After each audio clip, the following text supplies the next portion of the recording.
Hi, welcome to another demo of my computerized Europa system. This time I'm going to stumble and mumble my way through Italy44, which is the 16th in the series of computerized scenarios that I've put together based on the standard Europa rules and maps, OBs, charts. I'm well aware of the pitfalls of doing solo playtesting of my own designs, but that's what I have, so that's what I do.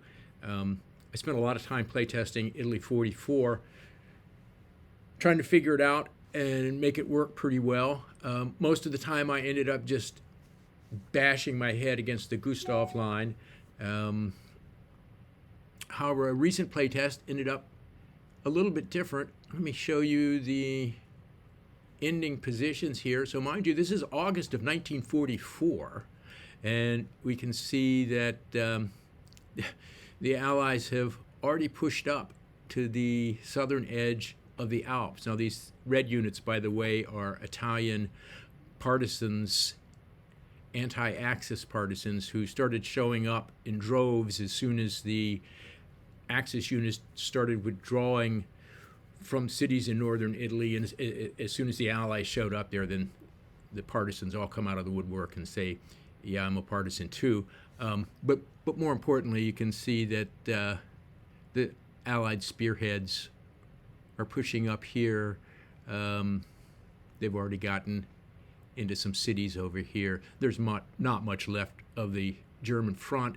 If this is just a standalone game, then you can see that the Allies have really kicked butt here to do this by August of 1944.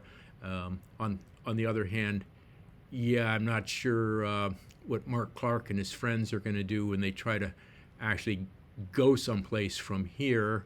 Are they going to go to the east and meet the Soviets, or try to go north across the Alps, or maybe they will go west and meet the Anvil Dragoon landings and hang out on the beaches in the south of France?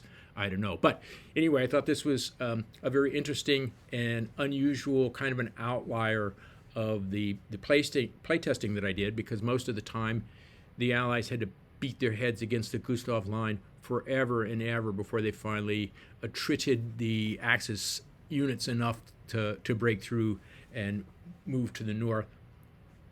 So I thought I'd try to show some of how that worked, some of what I've been doing with Italy44, which I think I'm now ready to put to bed. So let me jump back over to here. Like I said, this is the 16th in my series of scenarios, and I'm going to pop open a new window with a new game. Here we are, all set up, ready to go. As usual, in my scenarios, the divisions are placed in historical positions. All the non-divisional units are randomly distributed according to which army or army group or front or rear area or whatever they were actually in historically. But because those non-divisional units are placed randomly each time the game starts, you never get exactly the same starting situation. Now, if you don't like the starting situations, then you have complete control over Allied free setup. Could go in here, for example, and I'm just going to randomly grab one here and say, well, I want them to start there. Well, that would be a pretty silly thing to do, but you get the idea that you can change it all around if you don't like this. But what I really want to show here, let's get back up to the front. Whoops. I want to get out of this. I have... Oh, I'm canceling my overrun, of course. Let me get out of this, and I'm going to reload it, because what I want to show is an archived game, and this is the archived game that we were just looking at that ended in August of 44. And if I say, this is actual starting positions here, and we'll just click along and see the Allies chose in that particular game, instead of beating their heads against Monte Cassino and all of that, they tried to come in from the flanks here and here simultaneously. Now, because those non-divisional units are deployed randomly each time the game starts, in that particular case, it just so happened that there were some fairly weak points here and here. You never know, they could have been a lot stronger, but when I started the game that time, the random deployment made these fairly weak, which is what gave me the idea to try to attack from the flanks as opposed to coming up this way. So we can look at the end of the first Allied player turn. They managed to break through here and do an overrun and get this far. And meanwhile, they attacked successfully and took 2 hexes here adjacent to Rome. So you can see all of a sudden that, well, maybe we're going to be able to form a pocket down here, which would be a very interesting thing to do. So into the Axis turn, the Axis player thought they could prevent that from happening by shoring up the shoulders. Didn't really work out. You can see that now there's a big pocket here. Axis player is trying to batter his way back in there to relieve those guys in the pocket. The Allies are pushing forward. The Axis player is trying to get people out of there. Now they really are locked in. At this point, anybody left in here is doomed, and the Allies are also pushing some small units to the north. Axis player retreating further. Allied player, several successful attacks and some overruns as we're getting closer to the position here. Also, this pocket has been completely wiped out now. Into the Axis player turn, they're desperately trying to form a line along here, but this is a weak point right here, and the Allies managed to take advantage of that. And you can see by now every non-American armor and motorized unit in the Allied armies is pushing up along here all the way to the edge of Bologna. And at this point, because the Allies are getting close, the partisans start showing up. The Axis player really has no choice now but to try to salvage whatever he can and start withdrawing to the north. And then we click here and we end up, and this is the same situation that we originally looked at into that August player turn. So that's an outlier. I don't think that's going to happen too often in this scenario. But it's an interesting thing to look at, an interesting thing to consider.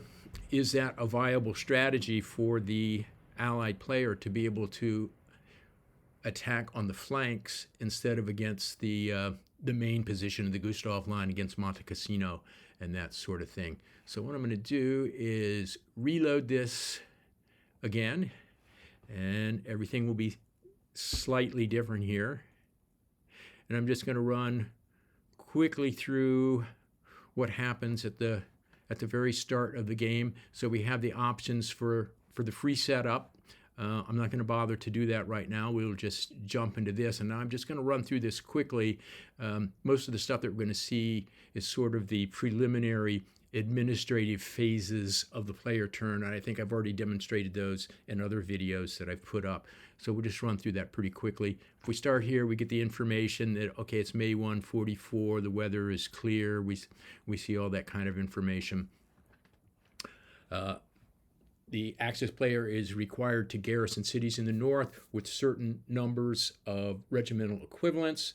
If they fail to do that, if the Axis player fails to do that, then some partisans start to show up, and we can see in this case, because it's done randomly and it's set up so that occasionally, not every time the game starts, but sometimes when the game starts, there will be a city that doesn't have a full garrison, and that throws a couple of partisans on to the maps just to make things more interesting. It doesn't happen all the time, but once in a while. And in this case, we can see Trieste was not fully garrisoned, so there is a partisan unit. If we run up here really quickly, we can see there's a partisan unit sitting there near Trieste because it's not fully garrisoned.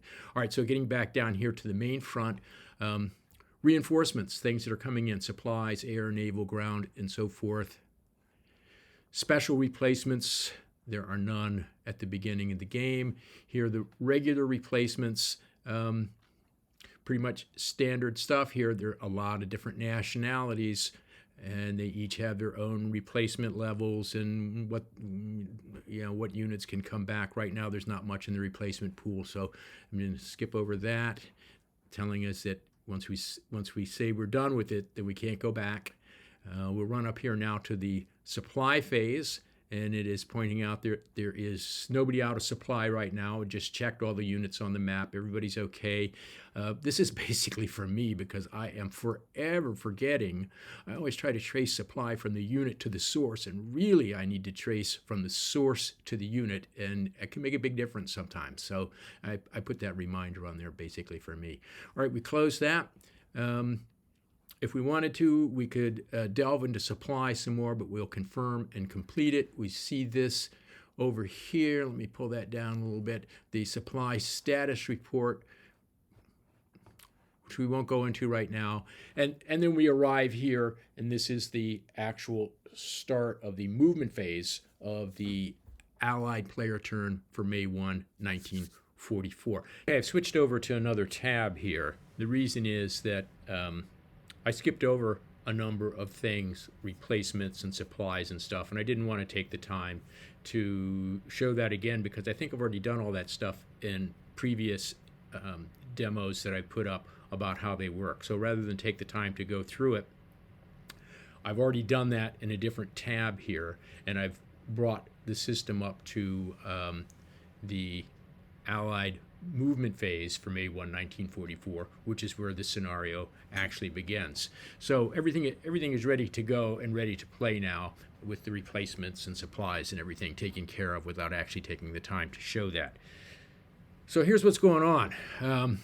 The Gustav Line is quite strong, and we can check that out. We can check out all of the enemy defense strengths by clicking on this. We could look at each one of those individually if we wanted to. We could look here and see exactly what's in there, but this gives us an overview of what the strengths are, and we can see that the main front of the Gustav Line running along here is pretty strong. Mountains, some rivers, at least the weather is clear, but one interesting point is that probably all of these hexes along here, and probably also the hexes here around the Anzio beachhead, probably those should have forts. Now, I can't really be absolutely certain of that, but it seems to me that the historical situation by May of 1944, the Germans had pretty well done the equivalent of Europa building forts in those hexes. Makes them even stronger, makes it even more difficult to crack through the main part of the Gustav Line around here. And that's why in the previous playtest, when I realized that because of the randomized nature of the non-divisional setups, that here on the flanks had ended up pretty weak, and I decided to make the attacks there, which ended up, as we showed originally, getting all the way up into northern Italy by August of 1944. I'm going to try and recreate that again, and it's come up pretty much the same. So we can see that along here, this is relatively weak along here.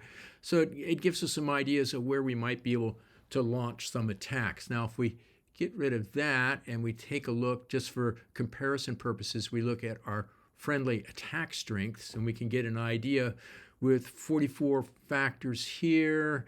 Like a total of 46 over here. And with a lot of air power, we might be able to do some damage again. Maybe we'll have to see about that.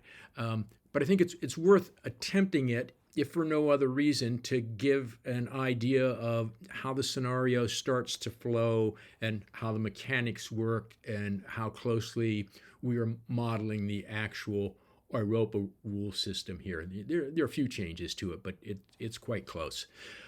All right, so let's start here and find out where are all of our armor divisions.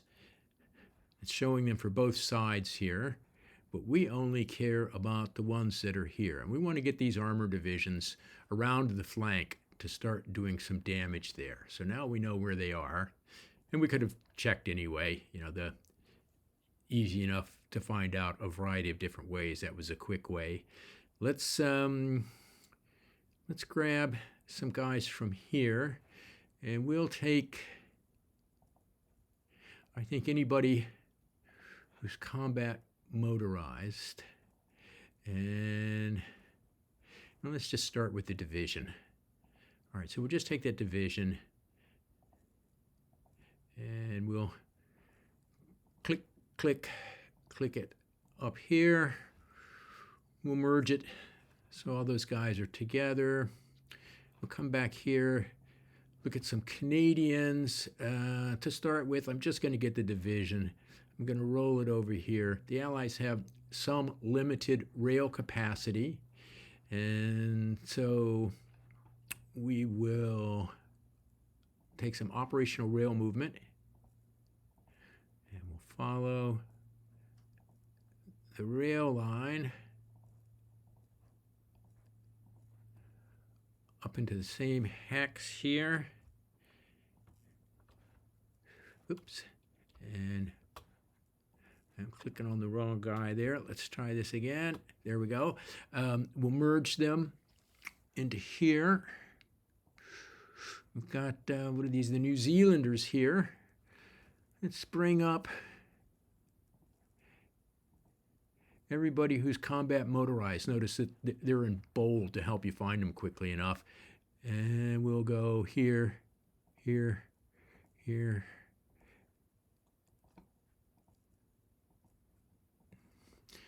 And this is as far as we can go. It shows that we've expended all of our movement points, but at least we're getting everybody up here in the right direction.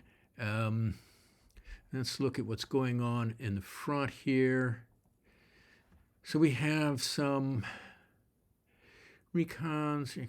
Okay, so that looks like that's halfway decent. Let's come over here and take a look at these guys. Well, we don't want that. So let's get this construction brigade out of here and the anti-tank battalion out of here. And we're just going to dump them back into this hex. I'm not trying to play a perfect game here. I'm just trying to give an idea what we're doing. So because this is a mountain hex, we'd like to be able to get a couple more guys in there. So we can take some of this, and we can do a division and a non-divisional. Can jump in here, and let's take this one and this one, move them into here. Oh, some of them can't go. My bad. They can't go. So never mind. We'll just let that sit there. We'll merge those guys. And I should have known that because it showed me, but I'm trying to talk and move at the same time. Okay, what else do we have down here? Can we get anybody else up? So we've got room for 2 more non-divisional units in there. I think we can bring these guys up.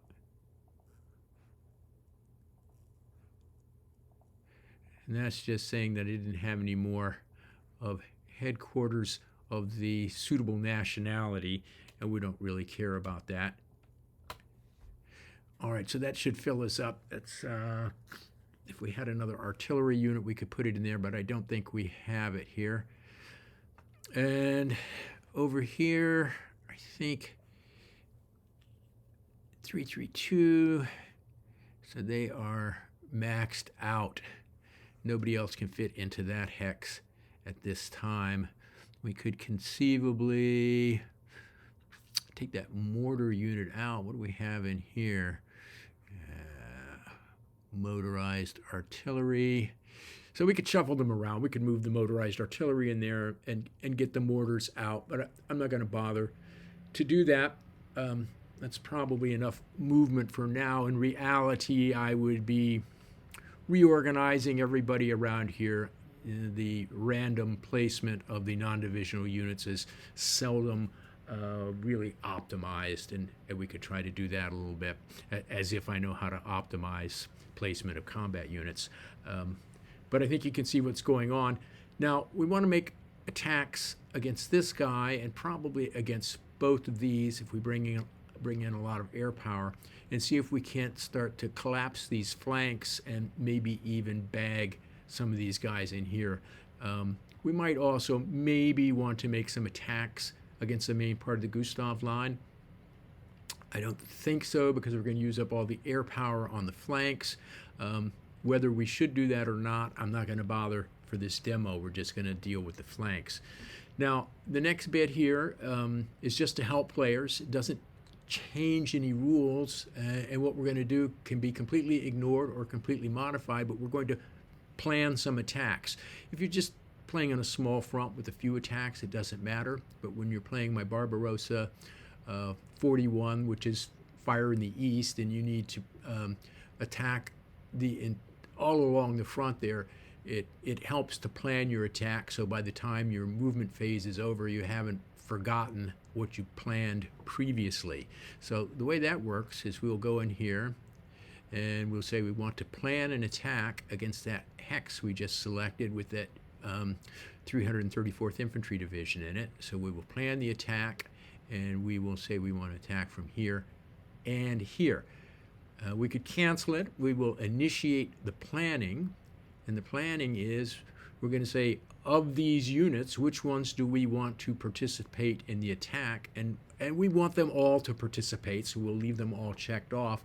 I could add offensive air support here if I knew exactly what I wanted to put in, but I don't really know, so we'll make that decision. It'll be a game time decision when the attack goes in.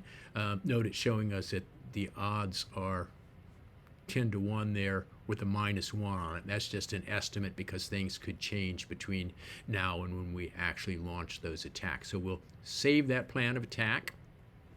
Tells us that it has been saved, and we'll get out of that and go back over.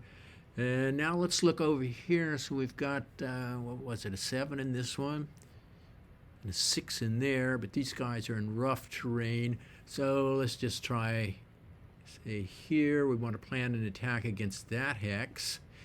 Has to come from here. Initiate the planning on this one.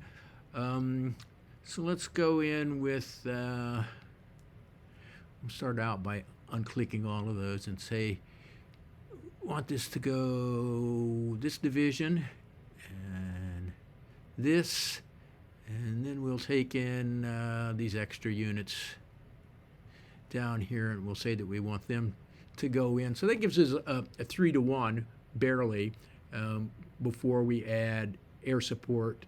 We have some naval gunfire support available, and even a commando that we can use there. So that's good enough for a plan. We can always change it. Plan that attack. We'll exit, and now let's say that we want to plan an attack here.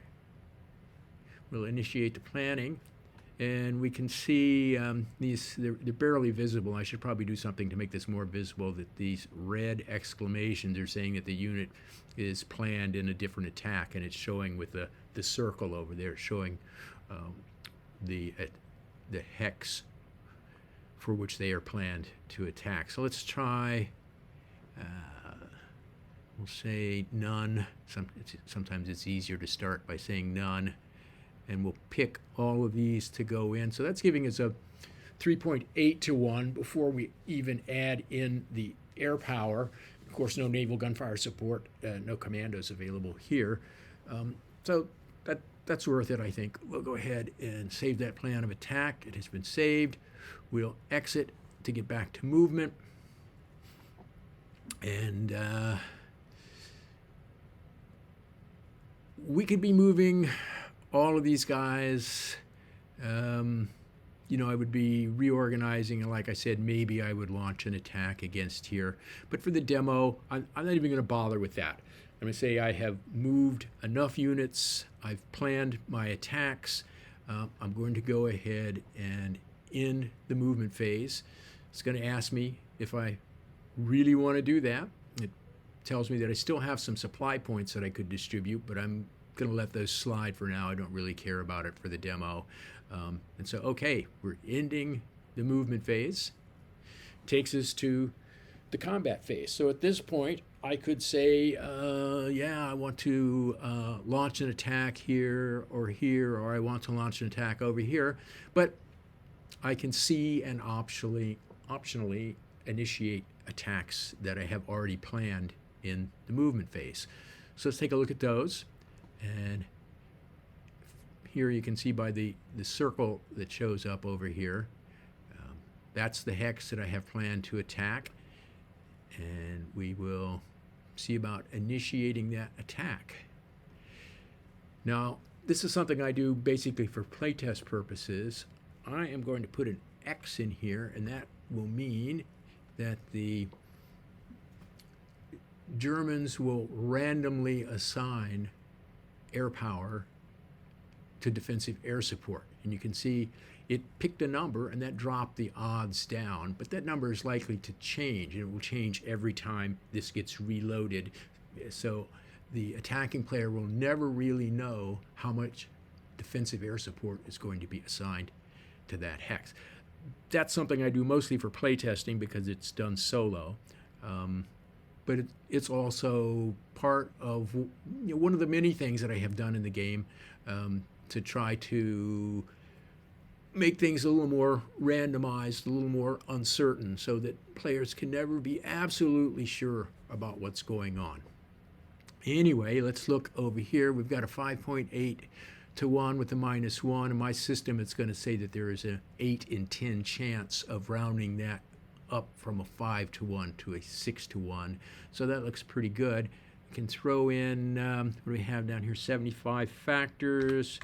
If I put in 75 factors, that's more than I need. It would take it up to there. So I'm going to let the system do the math for me. There's a 13. So that's interesting, and it's because of this X here. Every time it's picking a different randomized number for the German defensive air support. So I think 60 will do.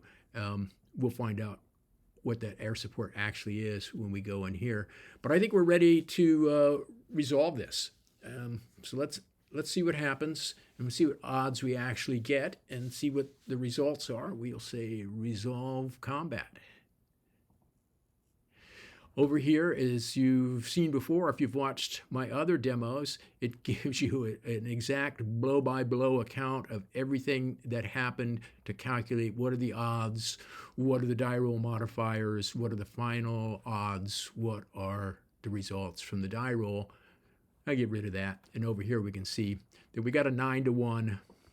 We rolled a 4, which comes up 3 with the -1 mod on it, and ends up defender eliminated. So let's take a look at this. We have that division that just flipped over to cadre size. It needs to retreat. So it's here. The dots are showing it can't go there or there, or it will be eliminated because of zones of control. So we'll put it in here anyway. Now for advancing, let's see. We need to leave some guys behind to hold some hexes. So I'm going to start off by saying none, but I will send these 2 divisions in, and I'll send in this, and this. Let's say none down here. I like that armored brigade, and that gives us about all we can do there. I think, let's go ahead and add some artillery to that advance as well. So these folks will now advance into that hex. So that's a pretty sturdy hex in there now, with a couple of armor divisions and some combat motorized stuff, and some artillery in there as well. All right, so that went pretty well. We've got a couple more planned attacks. Let's take a look at those. And here on the ocean side, let's go ahead and initiate that one. We will put in an X here again, and let the system randomly decide how much defensive air support to put in there. Normally there would be some defensive naval gunfire support, but the German player, the Axis player, has none, so that's going to stay at 0. We have a lot of offensive air power available here. We'll put in 70. We've got a lot of naval gunfire support. We'll do this. This is an overkill. We can't really use all of that offensive air support, but we'll do it anyway. And the system says at this instant, we've got a 4.5 to 1 with a +1 because we do have some armor going in here. So that looks like that's satisfactory. I'll take that and see if we can't break into that hex. We will resolve the combat. Once again, we have all the full diagnostics over there, which we will skim over. We ended up with a 7 to 1 with the +2. We rolled a 3. We rolled a 1 rather with the +2 and got a 3. So it's a DE. So that division flipped to the cadre side. It needs to retreat. It could go here or here. We probably need to defend this hex, so we'll pick that. Who's going to advance into the defender's hex? Let's take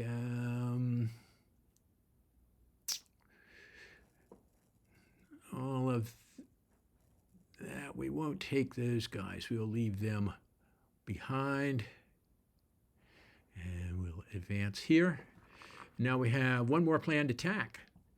So let's see about doing that. We've got a 3.8 to 1. These guys, they still have some that. We'll put in an X to let them randomly decide. We'll throw in, that's really overkill. I could be doing other things with that air power, but I'm just going to throw it in there. We have these guys attacking. We can't use the others that are in the hex because they already participated in the other attack. So we'll do this. It's saying that based on, at this instant, the randomized defensive air support for the Axis player, we got a 5.1 to 1 with a -1. Let's see what happens. We'll do that. I don't want to really look at the diagnostics. It ended up as an 8 to 1. Roll a 5, -1, 4. We got another DE. So that's good. We got DEs all the way around. You can't ask for much better than that.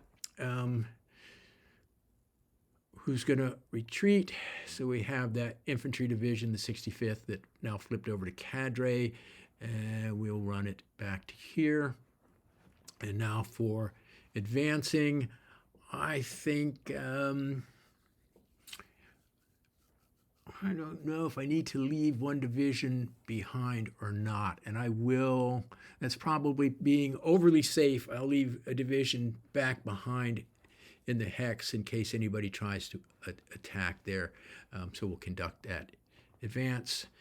And now we could continue attacking. There are no more planned attacks, but you know, all these guys who have not attacked yet could attack. And in fact, if I come up here and say show units which haven't attacked, well, you know, it's a ton of them. Lots of them haven't attacked. But I'm not going to bother to run any more attacks. I think that was probably satisfactory to give an idea of how this works. So let's go ahead and end the combat phase. Warns me, you know, are you really ready to end it? Because once you end it, you can't go back. That's okay. So we're in the exploitation phase. What can we do here? Well, I would love to overrun this, but he's sitting in the mountains, and I don't think I'm going to be able to get enough factors in there, so I'm not really going to try, especially because the attack would be limited to 2-1 because of attacking into a mountain. But on the other hand, I can start to run some guys around here, so let's look and see. Maybe we'll take some Canadians and throw in some non-divs to here. I've got some people in here. They can hold that hex. I got some guys coming up here. Oh, they can't quite make it. So we'll leave them in here. We'll merge this. That's here. move him into here. I don't know that that really matters. And over here, I could move some things around. Doesn't really matter too much. I could shuffle some units. And basically, I think that's the end of exploitation. Obviously, there are more combat motorized units that I could move. But I think that gives you an idea of what the situation is like. The possibility, this won't always be that weak, the possibility of attacking on the flanks as opposed to beating your head against Monte Cassino. And you can see we've made some progress there. We've stretched out the German lines. They're going to have more hexes to defend, and there's at least some chance that we're either going to pocket all the people who are down defending the main Gustav line down here around Monte Cassino, or these boys are going to have to start pulling out to avoid being pocketed. The Axis player will be able to pull down some small forces from the north, but there's not much excess up there. There's very little excess up there, and we could actually find out if we wanted to look here at the garrison. This tells you exactly what's going on in the north. Where you see green means that there's at least a little bit of extra garrison, a little bit more than that specific city requires, so something could be pulled out to move down to the south. But in reality, there's not really much to bring down here, and the Axis player is going to have some decisions to make because his flanks are threatened here, and the main Gustav Line position is threatened. Whether this will turn out like that earlier playtest that I showed you back at the very beginning, where the Allied player managed to get all the way up to the edge of the Alps by August of 1944, well, that's hard to say. That went really well. That went surprisingly well. I don't know how often the Allied player would be able to get all those great die rolls and make that happen. Anyway, that's Italy 44. I've been working on it for a few months. I think it's about ready to be put to bed, but that should give you an idea of what's going on with it. Where we go from here, I don't know, but I hope you enjoyed having a look at Italy 44. Take care.